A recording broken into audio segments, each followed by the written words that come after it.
السلام عليكم ورحمة الله تعالى وبركاته، متابعاتي ومتابعي قناة هوة بلادي بدون جلوتين. جبت لكم اليوم الوصفة اللي كلشي كيطلبها ليا، وهي البغرير اللي بزاف السلياكين ما كيصدقش ليهم. اليوم جبت لكم بطريقة ناجحة من واحد المتتبعة ديالي امينة، كنقول لها من هنايا تبارك الله ما شاء الله عليك. يعني بغرير اللي ناجح بزاف. وانا ندير معكم بجوج طرق بغرير هكذا يعني بوحدو، وايضا غندير معكم القطايف يعني بغرير معمر بالكريمه والمكسرات اللي كيجي اكثر من رائع. ديروه ان شاء الله المائده ديالكم في رمضان مبارك ان شاء الله. ونبداو على بركه الله. بالنسبه للمقادير: كاس ونصف دقيق الارز، دقيق الارز الابيض، وايضا كاس دقيق الذره يعني الذره الصفراء كاس، ونصف كاس من سميد السميد الناعم، سميد الذره الناعم، سميد بولينتا. انا غنوريكم في الاخر ديال الفيديو هاد المكونات كاملين. واحد شويه ديال الملحه يعني حسب الرغبه. وغادي نزيد هاد المكون اللي كيعطي واحد البنه زوينه بزاف لهاد البغرير، اللي هو سكر ديال الزهر، فاني ديال الزهر. اللي ما بغاهاش ما يديرهاش، ولكن راه كتجي رائعه بزاف، خصوصا الا كان دوبنا الزبده والعسل ودهنا هاد البغرير كيجي رائع بزاف بهاد النسمه ديال الزهر. كنديروا ايضا خميره رافعه واحد معلقه كبيره، وجوج ملاعق ممتلئه من نشا الذره مايفين. ها هي هذه اللي استعملت. وغنخلطوا هاد النواشف هما الاولين، ومن بعد غادي ناخذوا الماء كيكون دافي ماشي سخون دافي، وغادي نكمل معكم ان شاء الله باقي المراحل. وإلا كنتوا اول مره كتشوفوا القناه، مرحبا بكم في قناتكم. ان شاء الله فيها واحد الافاده كبيره للناس اللي كيعملوا حميه بدون جلوتين، وصفات اللي صحيه وفي نفس الوقت كيف كتشوفوا هذا البغرير هذا بدون دقيق مصنع. غادي يعجب بزاف ديال الناس اللي كيبغيو يخدموا بداكشي الطبيعي ماشي بالدقيق المصنع. وغادي نرجعوا للوصفه ديالنا. غادي ناخذ الطراب الكهربائي اولا مولينكس. غادي ندير فيه 3 ديال الكيسان ديال الماء كيكون دافي ماشي سخون دافي، وغادي ندير هذوك النواشف باش هكذا ما كيلتصقوش لينا يعني في القاع ديال المولينكس. صافي غادي نضيف النواشف دابا ونطحنوا هاد المكونات هو الاول، ومن بعد في الاخر عاد كنضيفوا داك الساشي ديال خميره الحلويات وزن 8 غرام، وكنفعلوها بواحد شويه ديال الخل اللي كيعطينا واحد الطراوه زوينه وكيساعد على هاد البغرير هذا على انه يتثقب وكيجي كله رائع وزوين بزاف. كيف ما كتشوفوا كنطحن دابا الطحنه الاولى، ومن بعد غادي نحل المولينكس ديالي وغادي نزيد الخميره الكيماويه وزن 8 غرام، وكنفعلها بواحد شويه ديال الخل. وباش تعرفوا البغرير ديالكم ناجح كتلقاو هاد التوربيون هكا من الوسط، كتعرفوا باللي راه ناجح البغرير. وخا يجيكم زعما خفيف ما تزيدوا ليه حتى شي حاجه، لانه هو بهذا القوام كيجي رائع. يعني ما تخافوش تقولوا راه غادي يجي خفيف، لا كيجي هو هذاك. فغادي نخليوه يختمر، ضروري تخليوه يختمر واحد المده ديال من بين 10 دقائق ربع ساعه حتى كتلقاوه طلع. وصافي كتبداو طيبوه على عافيه تكون متوسطه، ماشي ناقصه بزاف وماشي مجهده. غادي تشوفوا معايا المراحل كامله. دابا كيتطحن مزيان، اولا يتطحن واحد 5 ديال الدقائق، عاد من بعد غادي نغطيو عليه ونخليوه يختمر. كيكون هذا هو القوام ديالو. صافي كنخليوه يختمر باش كيرتاح، وديك السميده اللي درنا حتى هي كتنتفخ وكتجي رطبه ما كتجيش باينه كاع نهائيا في المذاق. صافي هنا غادي نخليه دابا يختمر ونرجعوا عليه من بعد ما غيتضاعف الحجم ديالو. غتشوفوا الفرق. دابا ها هو اختمر. صافي غادي نبداو نطيبوه ان شاء الله. شوفوا هكذا تيولي يعني كيدير دوك الفقاعات.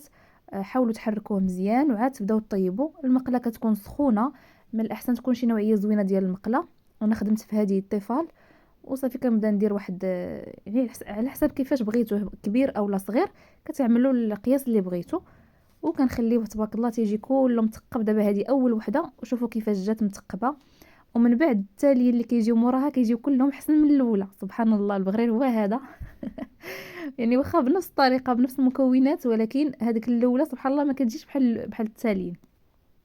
صافي هذه الثانيه تبارك الله شوفوا كيفاش كتجي مثقبه كامله، واللي غيجيو موراها غيكونوا احسن بكثير. سبحان الله البغرير عالم بوحديته. صافي بعد ما كطيب لينا الا بغيتو يتحمر زيدوا حمروه من التحت انا كنبغيه بحال هذا الشكل هذا. صافي تبارك الله تيجي رائع بزاف. وغادي نعطيكم في الاخير بالنسبه للناس اللي كيديروا لي كوموند كيفاش يحتفظوا به باش ما يخسرش لكم داك الوجه ديالو، حيت ملي كتجيو تجمعوه في لي كوموند الوجه ديالو كيخسر، يعني كيلتصق، وحده كتلتصق مع الاخرى. في اخر الفيديو غنخلي لكم ان شاء الله كيفاش تجمعوا لا كوموند ديالكم.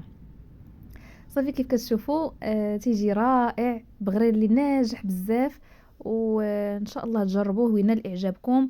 كيمكن لكم تدهنوه بالزبده والعسل، تيجي من اروع ما يكون، خصوصا بهذا السكر ديال الزهر اللي درنا، الفاني ديال الزهر راه كتعطيه واحد النسمه يا سلام. شوفوا هذه تبارك الله كيفاش جات، ما شاء الله كاع هذوك التاليين كيجيو رائعين. هو ناجح من اول جريبه، من اول وحده، راه تبارك الله شفتوا كيفاش جات. صافي دابا غادي نكمل نستمر بنفس الكيفيه حتى غادي نطيبهم كاملين، وهذه هي الكميه اللي كيعطي تبارك الله، كيخرج كميه وفيره وبدون دقيق مصنع. غادي نزيد نستمر حتى نكمل. بقاو لي واحد الجوجات نطيبهم ان شاء الله، وندوز نوريكم الطريقه كيفاش تعملوا يعني القطايف، طريقه الجبن باش غادي نعمروهم ان شاء الله. ما تنساوش تبارطاجيو الفيديو للناس اللي كيعملوا حميه بدون جلوتين باش يستافدوا من هذه الوصفه هذه وتعم الفائده ان شاء الله. وانا كنحس باي واحد يعني كيعمل هذا الريجيم هذا اون فوا كتصدق ليه الوصفه راه كتكون فيه واحد الفرحه كبيره، لان راه ماشي سهل الريجيم بدون جلوتين، والوصفات بدون جلوتين راه ماشي سهله نهائيا.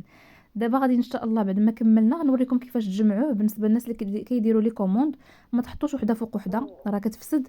كديروا يعني الظهر ديال كل وحده بحال هذا الشكل هذا، كتلاصقوا يعني الظهر مع الظهر، وكتعملوا واحد البابي هكذا كويسون بيناتهم، وعاد كتحطوا فوق منهم يعني كتجمعوهم بهذه الطريقه هذه. ما غاديش يلتصقوا، كيجيو زوينين بزاف، كيبقاو يعني شادين الفورمه ديالهم وشادين المنظر ديالهم.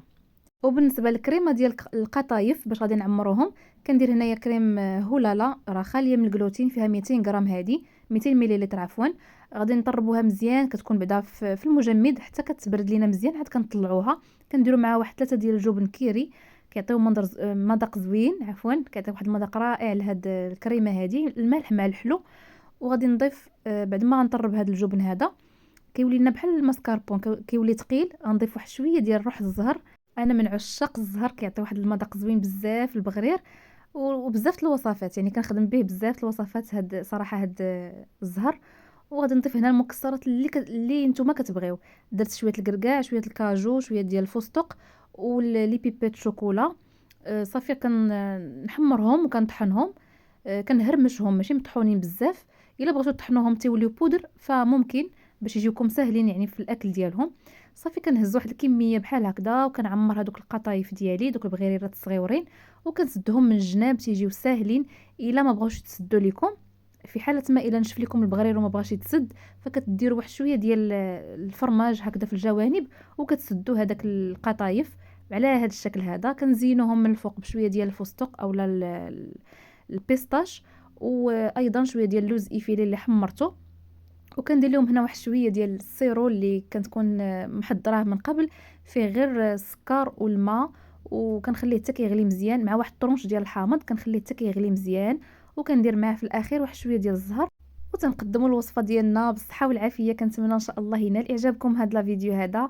ما تنساوناش من البارطاج ومن لي لايك ديالكم، فكتساعدوا بلي لايك ديالكم كتساعدوا هذا المحتوى انه يطلع ويبان، في عوض هذوك المحتويات اللي راكم عارفين تفاهه طاغيه بزاف على اليوتيوب.